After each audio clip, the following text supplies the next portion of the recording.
So Nathan, you're number one.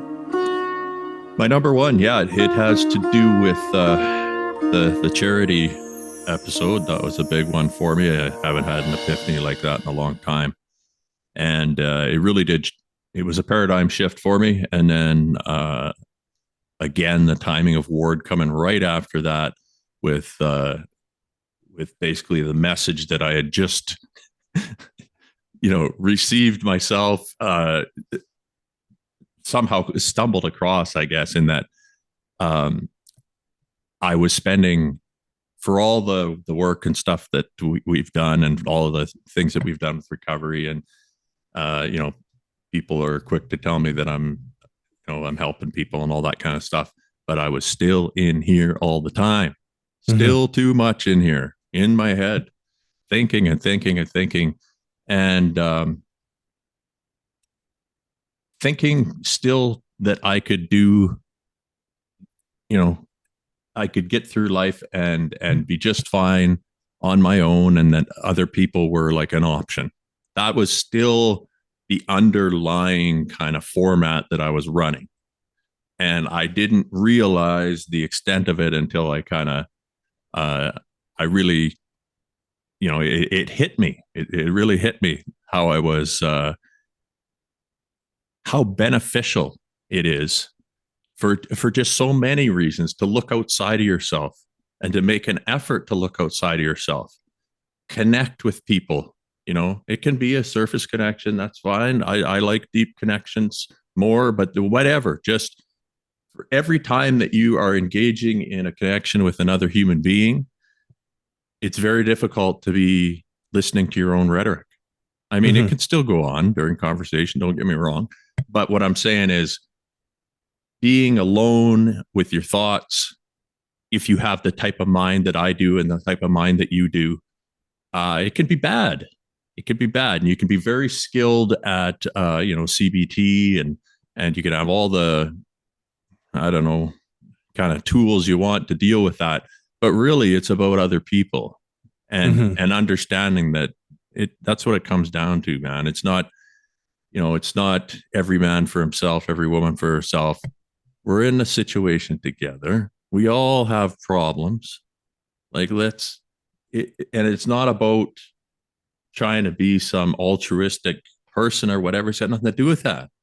It's about doing the best thing you can do with your time and not driving yourself insane in the process. And all you have to do is reach the fuck out. It's not even that hard. Although sometimes, admittedly, it is hard for me. But the effort should be made, and it has to do with vulnerability, which I've been running around telling, like, I'm aware of vulnerability and the importance of it, and how it plays into addiction, and how it plays into resilience and courage and all those other kinds of things. But that archaic version of charity, where you are striving to help other people, and when you can't help them, at least do your best not to harm them. And for God's sake, this idea that I had in my head that our species is just inherently flawed, and we're driving this planet into the ground, or just look at all the shit we do to the other creatures here and stuff. Yes, we got lots of problems, but that attitude of, I'm going to dissociate from my own species, no good. Yeah. No good. Even if I'm going to be my own best friend, it has to be further than that. It's not just me. It's got to be we, and onward we go. But the opportunity to find a solution to all of these problems is also dependent on our outlook. Absolutely. And that negative, perpetually negative outlook is self-fulfilling. Self-fulfilling and self-destructive. Yeah. I mean, it's just going to, all your efforts will be cut in half or quartered if you're going to come at a problem with that kind of attitude. And just a huge a huge realization, and I'm very grateful I had it. And then it's hard not to look at the way things shaped up there with Ward coming in after, and you're like, oh man, this is a little bit like coincidental the way this is working out. But whatever that means, whatever it is, I'll take it because it sure worked for me. I was just thinking about, because we had talked about it. I remember you and I talking about this right before we did our first episode, and we talked about it in an Obsidian meeting. That for me, like one of my first spiritual experiences was being at NHL games and cheering and just like going crazy at 6 or 7 years old when there would be a goal, and like feeling the most sort of being aware that was such a high, such a spiritual high. And what was happening to me there, like I was outside of myself. I wasn't sort of locked within myself. I was connecting with other people. I was being expressive. I was being like vulnerable to like just be as loud and crazy as I could be. And like there are lessons in that. And that's on a very like superficial level. That was not an altruistic experience, but it was. It's a hell of a good example. It is kind of right of a connection, because that, for one thing, that's a lot of people. Like you're not often around that many people that close who are all engaged in the same activity, and you're all happy about the same thing. Lots of them very happy to the point where they're jumping up and down, and you're a kid absorbing all this. That's pretty intense, man. You're connecting with like thousands of people on the same wavelength of joy. And you're not going to be thinking about problems, your personal problems at that time. No, it was a weightless feeling. Yeah, weightless, and so exactly. Kind of to come back to that, and to think that those were things we were considering right when we started this. So kind of cool that we're still working through that. And it comes back to that. Yeah, man. It's a process. But, so Nathan, what's next is another question for us. What is next? After my chilling voiceover promotion propaganda piece. What we are being told by sources that we are in close contact with is that we have a addiction specialist who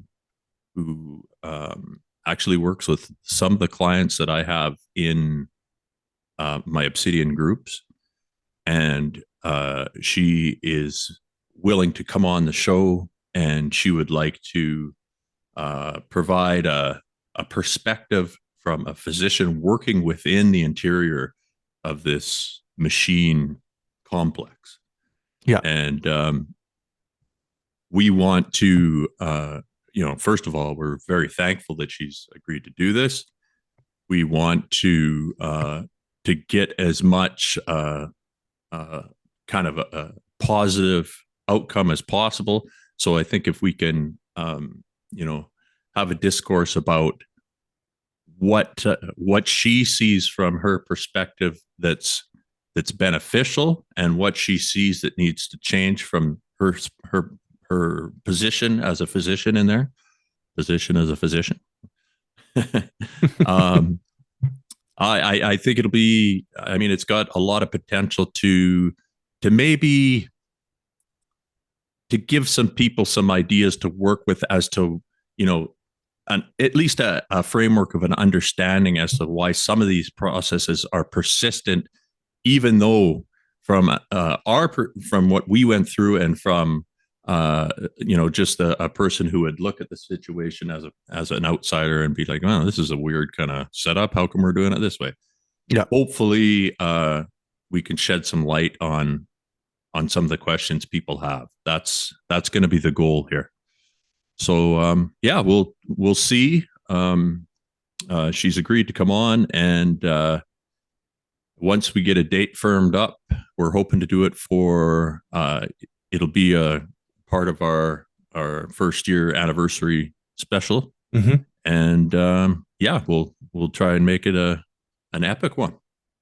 Yeah, I'm looking forward to it. It's our kind of our first time having someone who's so much of an insider, who is on the other end. So yeah, very cool opportunity for us. I'm excited. Yeah, me too. Yeah, should be interesting. I guess I also wanted to in addition to thanking our listeners, of course, we're grateful for your just your consistency and your willingness to allow us to fumble and navigate our way through this process, and humbled by the fact that we have your ear throughout each month. Absolutely.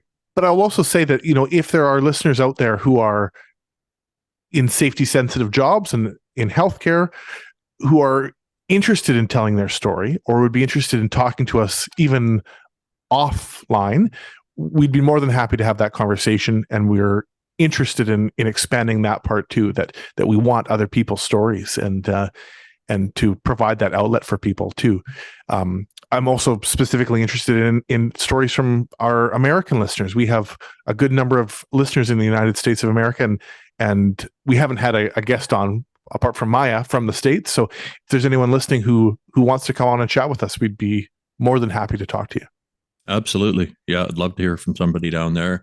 We've had a couple people take a shot at it, but it didn't pan out. But yeah, absolutely. And as always, for the Recovery Machine podcast, you can find all our details in the description, whether you're watching on YouTube or listening on Spotify or whatever, Apple Podcast or all the platforms. You can find us in the description. We'll have our contact information there, our website too. recoverymachine.org has all our information on there. So reach out, let us know, and yeah, be happy to hear from you. Sounds good. Well, thank you so much, Nathan. Thank you, Corey. It's been an awesome year, and we're going to keep chugging along, see what happens. Absolutely. Yep. All right, buddy. Okay. See you soon. Cheers.